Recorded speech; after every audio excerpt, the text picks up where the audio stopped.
L'arbre nous donne de l'oxygène. Il contribue à réduire le dioxyde de carbone de l'atmosphère et a plusieurs vertus sur la santé humaine. Afin de lutter contre les changements climatiques au Togo et dans le monde, le gouvernement togolais ambitionne de planter 1 milliard d'arbres à l'horizon 2030. Mesdames, Messieurs, bonjour, bienvenue dans votre magazine 1 milliard d'arbres d'ici 2030, les communes s'activent. Pour ce nouveau numéro, c'est la commune Zio 2 qui nous accueille et c'est avec l'adjoint au maire, M. Kwame Eugène Nouvon, que nous allons nous entretenir sur les actions menées par la commune Zio 2 pour accompagner le gouvernement à atteindre son objectif. Monsieur, bonjour. Bonjour madame. Merci de nous accueillir dans votre commune. Merci d'être venu. Soyez les bienvenus. Merci. Alors, présentez-nous la commune Zio 2. Ok, la commune Zio 2 fait partie des 117 communes créées par la loi numéro 2017-008 du 29 juin 2017 portant création des communes au Togo avec son test d'application numéro 2017-144-PR du 20 décembre 2017. La commune Zio 2 est composée de 4 cantons. Le canton de Mission-Tové, le canton de Kovié qui est le siège de la commune, le canton de Bolou et le canton de Vlus. Et elle est dirigée par Madame Agbaglo Adjo-Colette, qui est le maire de la commune Zio 2. Le 30 mai 2022, le gouvernement a communiqué son désir de planter 1 milliard d'arbres à l'horizon 2030. Quelle appréciation faites-vous de ce désir du gouvernement? C'est un projet assez louable. L'initiative de l'Union africaine, qui est AFR 100, qui veut restaurer des terres en Afrique. Et dans le cadre de cette initiative, le Togo veut planter 1 milliard d'arbres sur 1 400 000 hectares. L'objectif de l'Union africaine est de restaurer 100 millions d'hectares. Donc le Togo s'inscrit dans cette initiative et apporte sa part à l'édifice de ce projet. Quelles sont donc les actions que vous menez dans la commune Zio 2 pour accompagner le gouvernement à atteindre son objectif? Dans la commune Zio 2, comme vous le savez, le climat est encore vivable et il y a encore de la verdure, mais face à l'avancée de la dégradation du couvert végétal, mais aussi des effets pervers du changement climatique, la commune Zio 2 mobilise ses moyens, mobilise des ressources pour pouvoir atteindre l'objectif fixé par l'État togolais. Donc, nous plantons des arbres. Ce n'est pas seulement la journée de l'arbre qui est le 1er juin, instaurée par le feu président Gnassingbé Eyadema dans les années 70, que nous nous mobilisons. C'est vrai qu'on fait des actions à cette occasion, mais tout le temps que c'est possible, en saison de pluie. Et tous ceux qui peuvent contribuer, nous les incitons, nous les accompagnons et nous mettons même des plans à leur disposition pour reboiser leur jardin, reboiser leurs champs, les espaces verts, les réserves. Donc la commune véritablement accompagne la population à atteindre cet objectif. Justement, quels sont les types d'espèces que vous mettez souvent en terre dans vos activités de reboisement? Oui, les espèces que nous mettons en terre souvent, vous allez retrouver de l'eucalyptus, vous allez retrouver des tecs et d'autres, bien sûr, sur le conseil des techniciens en agroforesterie et également des ONG qui s'emploient dans le travail de l'environnement, de couvert végétal. Donc voilà ces techniciens étatiques, mais les ONG aussi qui sont dans la zone nous apportent leur expertise dans le choix des espèces ou des essences à implanter, mais aussi dans la fourniture des espèces. Qu'est-ce que ces activités de reboisement dans votre commune ajoutent à l'environnement? Oui, comme vous le disiez tantôt, et que je le disais aussi, le couvert végétal n'est plus au point. Cette action vise à éradiquer ou à ralentir la désertification qui arrive à grands pas. Le Togo n'est pas encore désert, mais vous n'êtes pas sans savoir que le Togo, dans ses limites nord, est un pays où une grande partie est désertique. Donc, cette désertification qui arrive à grands pas du Sahel, il ne faudrait pas que cela arrive chez nous. Plutôt, nous allons aider les autres pays qui sont désertiques à arrêter le désert. Donc, pour que ça n'arrive pas chez nous, on implante les arbres, on fait tout ce qu'il faut pour garder le couvert végétal, mais aussi améliorer le quotidien des Togolais. Il faut qu'il y ait beaucoup de pluie, il faut que le sol soit toujours riche pour pouvoir apporter de la nourriture et tout ce qu'il faut pour la population. Comment se fait alors le choix des espaces que vous reboisez? Le choix des espaces que nous reboisons, pour le moment, ce sont les réserves administratives, et les espaces des particuliers qui veulent planter de l'arbre. Mais je vais vous dire que la commune Ziot 2 fait partie des 2 communes pilotes qui bénéficient du PLU. C'est le projet d'urbanisation locale. Oui, le projet d'urbanisation. Donc, ce plan d'urbanisation a prévu des zonages, des zones. Il y aura des zones d'habitation, il y aura des zones de réserve spéciale, il y aura des zones vertes. Donc, vous voyez, avec l'avancement de ce plan, nous aurons des espaces assez importants à reboiser, à faire de sorte que la commune Ziot 2 soit une commune verte. Et cette verdure va nous conduire même, peut-être on va vous inviter à aller chez le marché du carbone. Voilà. Alors, parlons des réserves administratives. Au cours de notre visite de terrain, nous avons remarqué un citoyen qui a coupé les arbres sur votre terrain administratif, qui a commencé par construire là-bas. Comment vous arrivez à gérer cette situation de l'occupation des réserves administratives par la population dans votre commune? Merci d'avoir relevé cet aspect de la chose. Et quand je disais maintenant qu'on va aller sur le marché du carbone, et cela pourra vous étonner un peu, étant donné que nous sommes très proches de Lomé. Oui.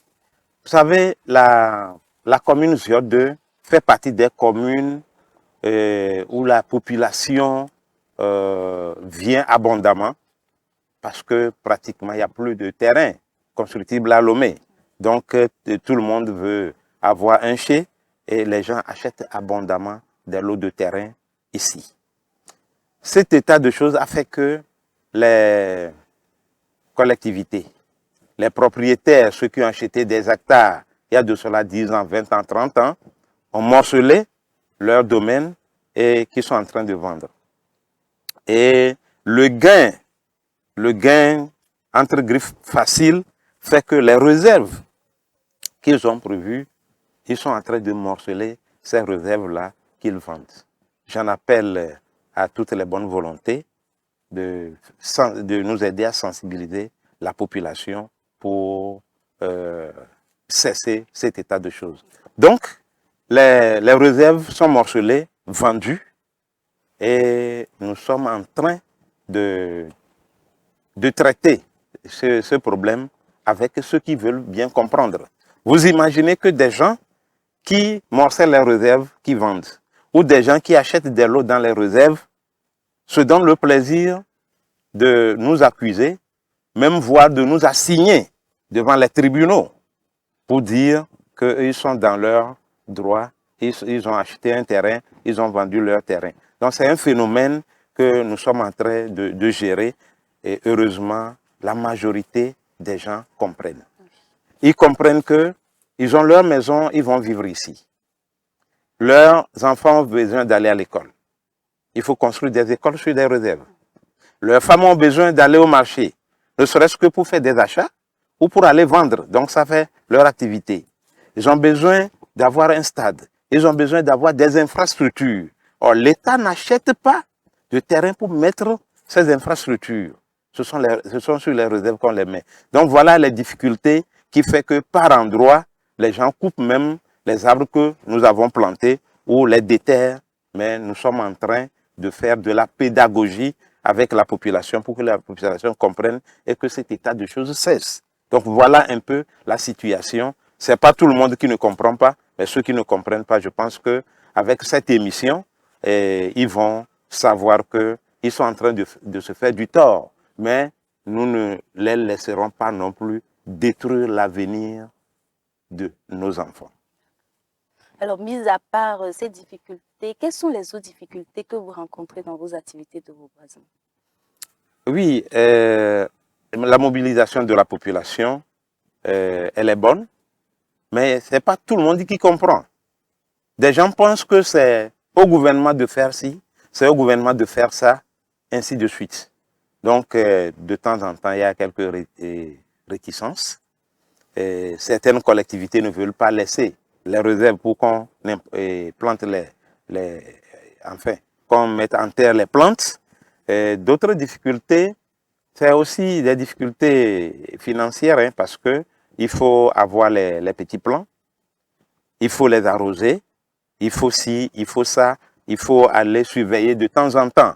Parce que quand vous mettez en terre les plants et que vous ne les surveillez pas, donc voilà un peu les choses qui gênent, mais cela ne nous décourage pas.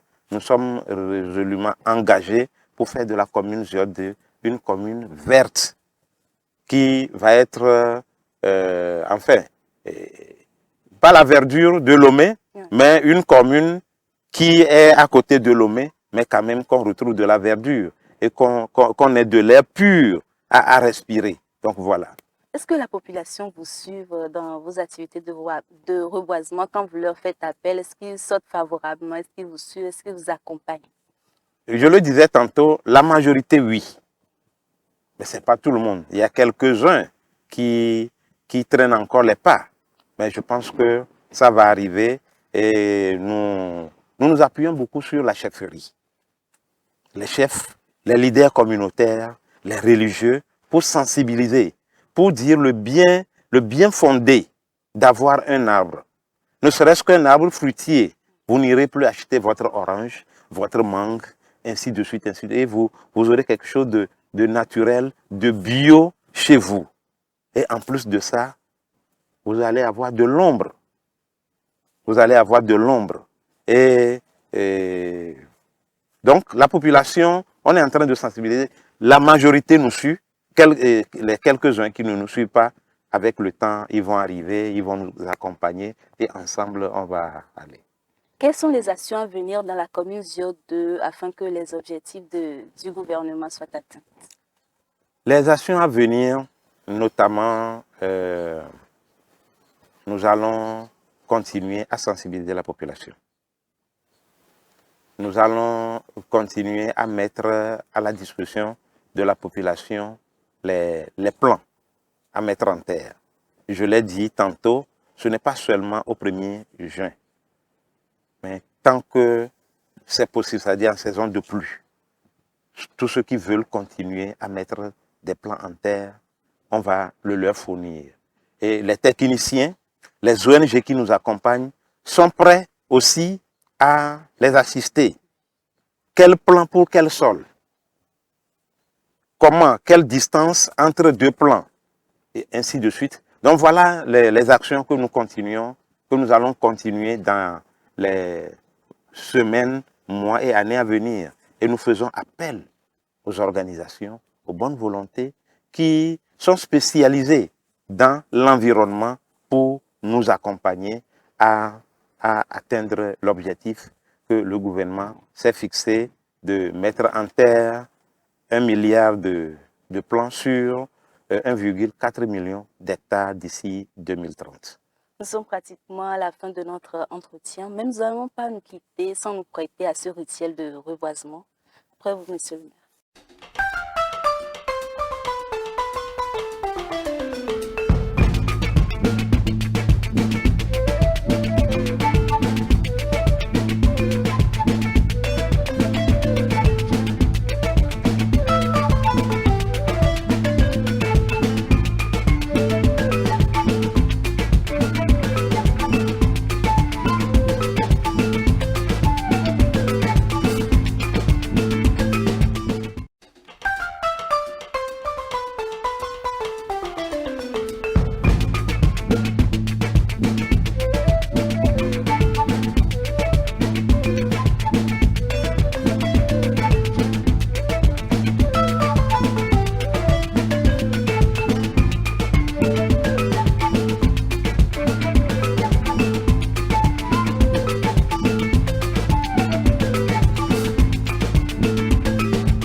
Voilà, nous venons de mettre en terre 2 jeunes plants qui vont sans doute grandir et servir dans la société.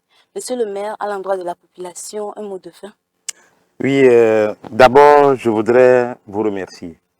Remercier votre télévision pour le travail assez noble. L'arbre nous donne la vie.